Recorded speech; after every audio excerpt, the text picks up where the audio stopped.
Hello, welcome back. In this video, I'm going to be going over 3 ACT math problems. For all these problems, I recommend pausing the video and trying the problems yourself first before you see me solve them. Without wasting any time, let's get into it. Question 48 says, if a minus b equals 5 and c equals 7a minus 9 minus 7b, then c equals what? So for this question, right, if you have no idea what to do when you first look at this question, don't panic. The thing to realize, to identify here, is that you're going to need to basically manipulate this equation into this somehow. So I'll show you what I mean. So let's rewrite this. C equals 7a minus 7b minus 9. And this is still the same thing, right? All I did was just change the order. Now, what I was saying earlier about manipulating the equation into this, but into using this, right, is to realize that the 7a and the 7b, they both have 7 common in them, right? They both share 7. So we can factor out 7. C equals 7, a minus b. We factor out 7 from 7a minus 7b, and we get 7 times a minus b minus 9. And now look, this is what I was saying earlier of manipulating this equation to use this. We know that a minus b equals 5, right? So we can just replace a minus b with 5. This equals 7 times 5 minus 9, and now it's just pretty easy to solve from here. 7 times 5 is 35. So 35 times 35 minus 9 is 26, which matches answer choice G. On to the next question. Question 50 says, the sum of two positive numbers is 151. The lesser number is 19 more than the square root of the greater number. What is the value of the greater number minus the lesser number? So for this problem, I want you to just exactly write down what the problem says. So let me demonstrate that. It says the sum of two positive numbers is 151. Let's call G the greater number, right? And S the smaller number.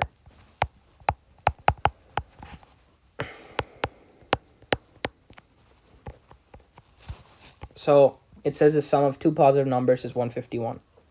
So S plus G are two positive numbers. Their sum is 151. Then it says the lesser number, S, is, whenever you see is, just treat it like an equal sign, equals 19 more than the square root of the greater number. So the square root of the greater number is square root of G plus 19. And now it's asking us for the value of the greater number minus the lesser number. And now, look, we just converted this word problem into a substitution problem. And now we can just substitute square root of G plus 19 in for S. So let's do that. So S equals square root G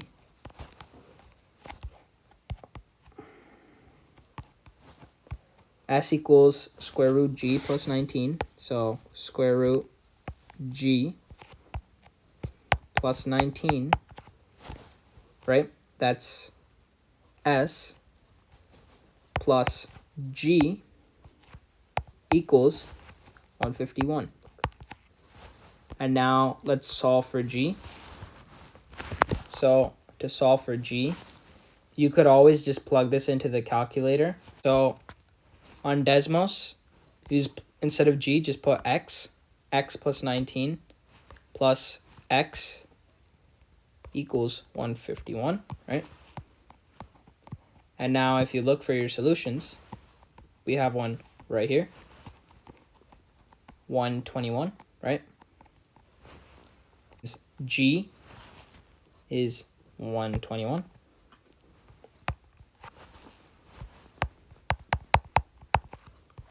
And if G is 121, then S has to be 30, right?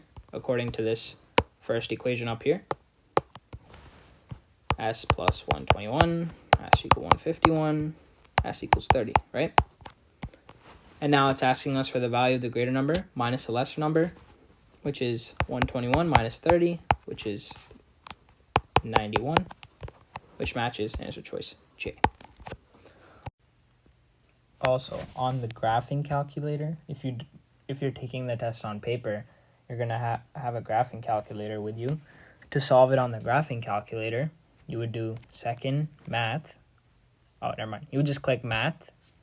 You would go down to solver on the graphing calculator. I think it's called numeric solver. You would click that, and then it would give you an option to put E1, E2. For E1, you would put your square root G plus 19 plus G. Just replace G with X. And then for your E2, you would put 151. And then after that, you would click OK, which would be the graph button, right? And then you would click the graph button again, and then you would give you X equals 121. On to question 60, the last question. It says, in the equation ax squared plus bx plus c equals 0, coefficients a, b, and c are positive real numbers.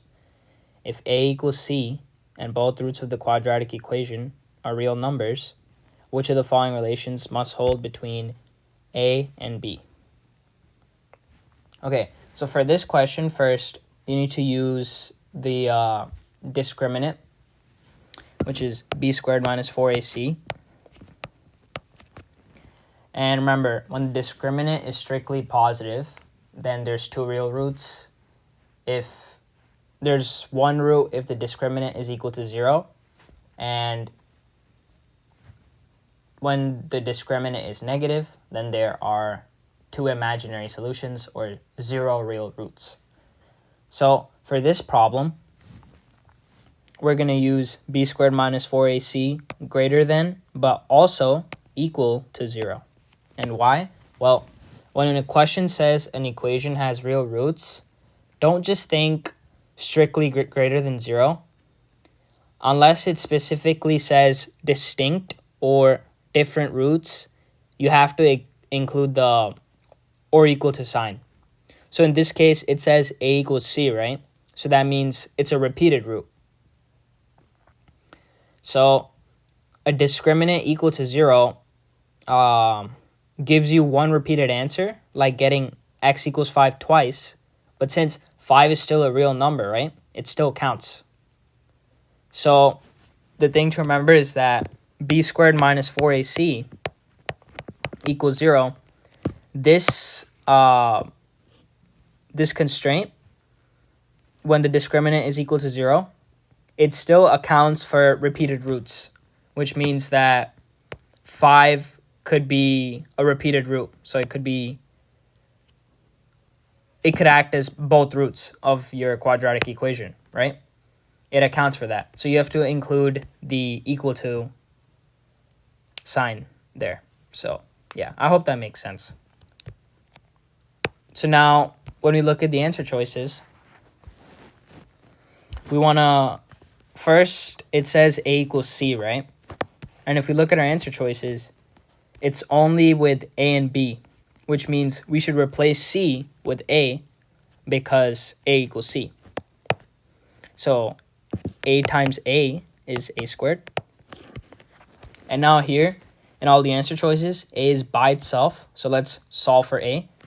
So let me get 4a squared to the other side. B squared greater than or equal to 4a squared. And now let's solve for a. Divide by 4, divide by 4. B squared over 4 greater than or equal to a squared. And now if I square root it, I get b over 2, which matches answer choice K.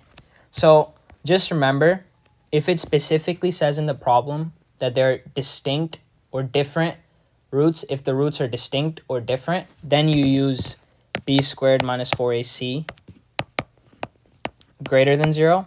But if it's like accounts for, if it says that, if it doesn't say they're different, then you use b squared minus 4ac due to the, you also have to account for b squared minus 4ac equaling to 0. That's why. I hope that makes sense. That's a tricky one. But thank you for watching, and I'll see you in the next one.